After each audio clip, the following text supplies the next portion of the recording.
This is a guest essay written by Nahum Kaplan of Moral Clarity.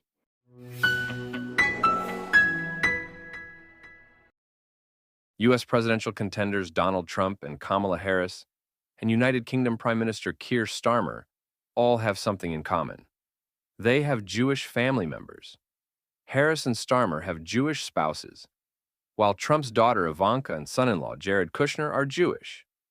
This might shield these leaders somewhat from allegations of anti-Semitism, but it does not follow that they will adopt policies that are good for Israel or good for Jews in their country.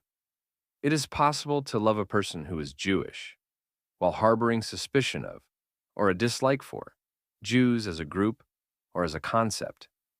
That might sound crazy, but anti-Semitism is a form of madness.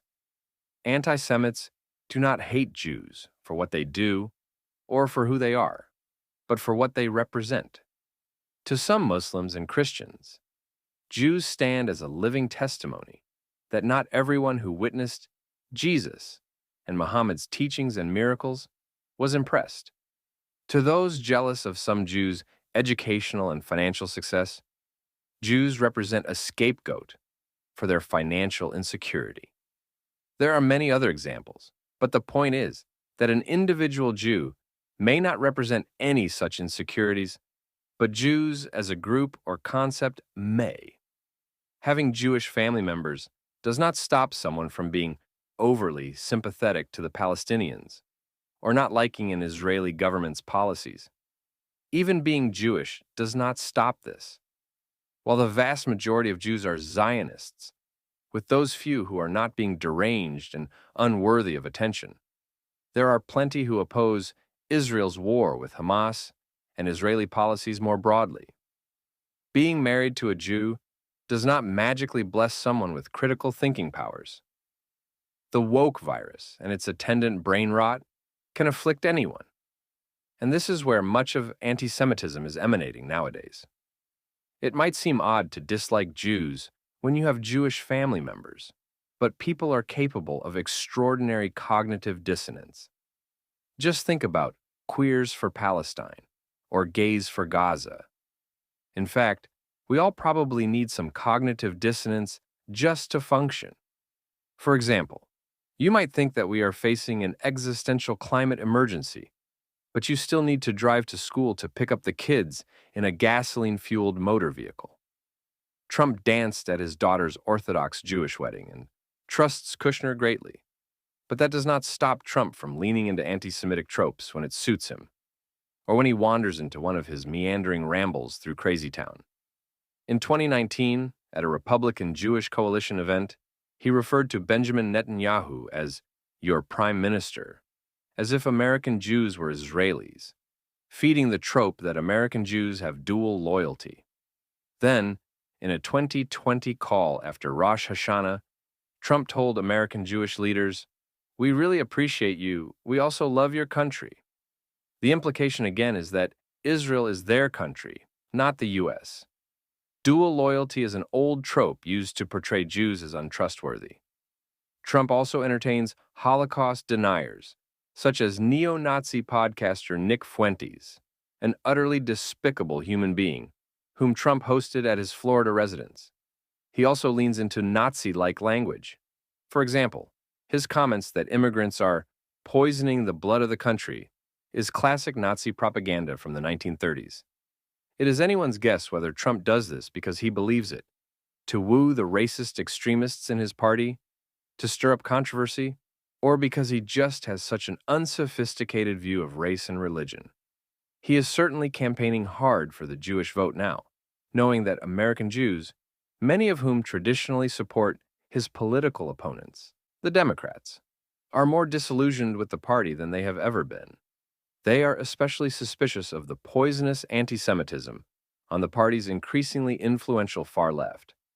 Trump was highly supportive of Israel during his first term, brokering the Abraham Accords and moving the U.S. Embassy to Jerusalem.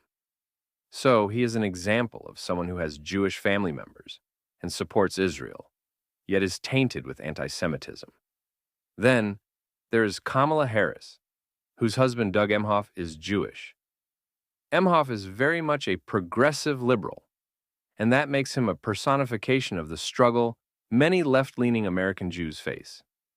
They support progressive causes, but now find themselves in a party that treats Israel and Jews as oppressors, despite it being a preposterous and counterfactual claim. The higher the ivory tower these Jews come from, the more progressive they seem to be.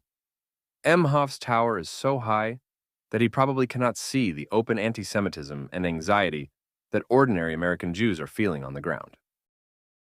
Such people usually share the so-called progressive worldview that frames Israel, at a very minimum Israeli policy, as problematic, to use one of the woke left's idiotic phrases. The same is true in the United Kingdom, where Keir Starmer's wife Victoria is a Shabbat-celebrating Jew.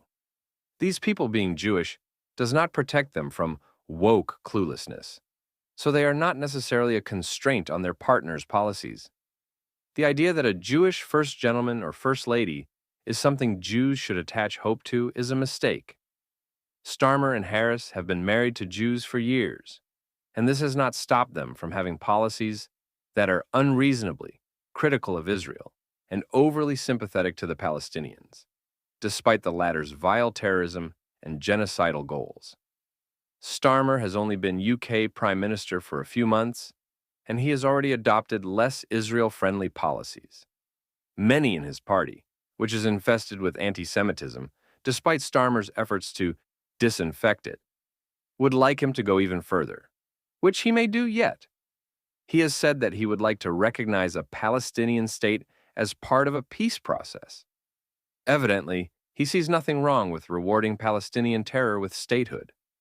Starmer has also withdrawn the UK's objections to the International Criminal Court's disgraceful and entirely political issuing of arrest warrants for Israel's Prime Minister Benjamin Netanyahu and Defense Minister Yoav Gallant. He recently urged Israel to, quote, move quickly on a ceasefire and hostage deal with Hamas, as though it was Israel holding it up and not Hamas, the latter of which abducted the hostages and has rejected more than a dozen ceasefire offers. None of this makes him any different from a left-wing leader without a Jewish spouse. Likewise, having a Jewish husband has not prevented Harris from being overly sympathetic to the Palestinian cause, which she thinks is about nationalism and self-determination, even as Palestinian leadership has clearly articulated that its aim is the genocidal decimation of Israel.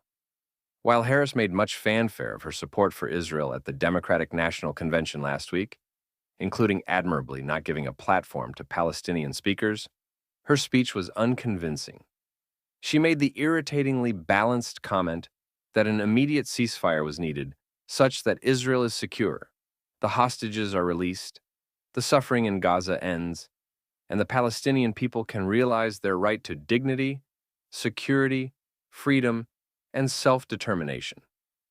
This is equivocal gibberish.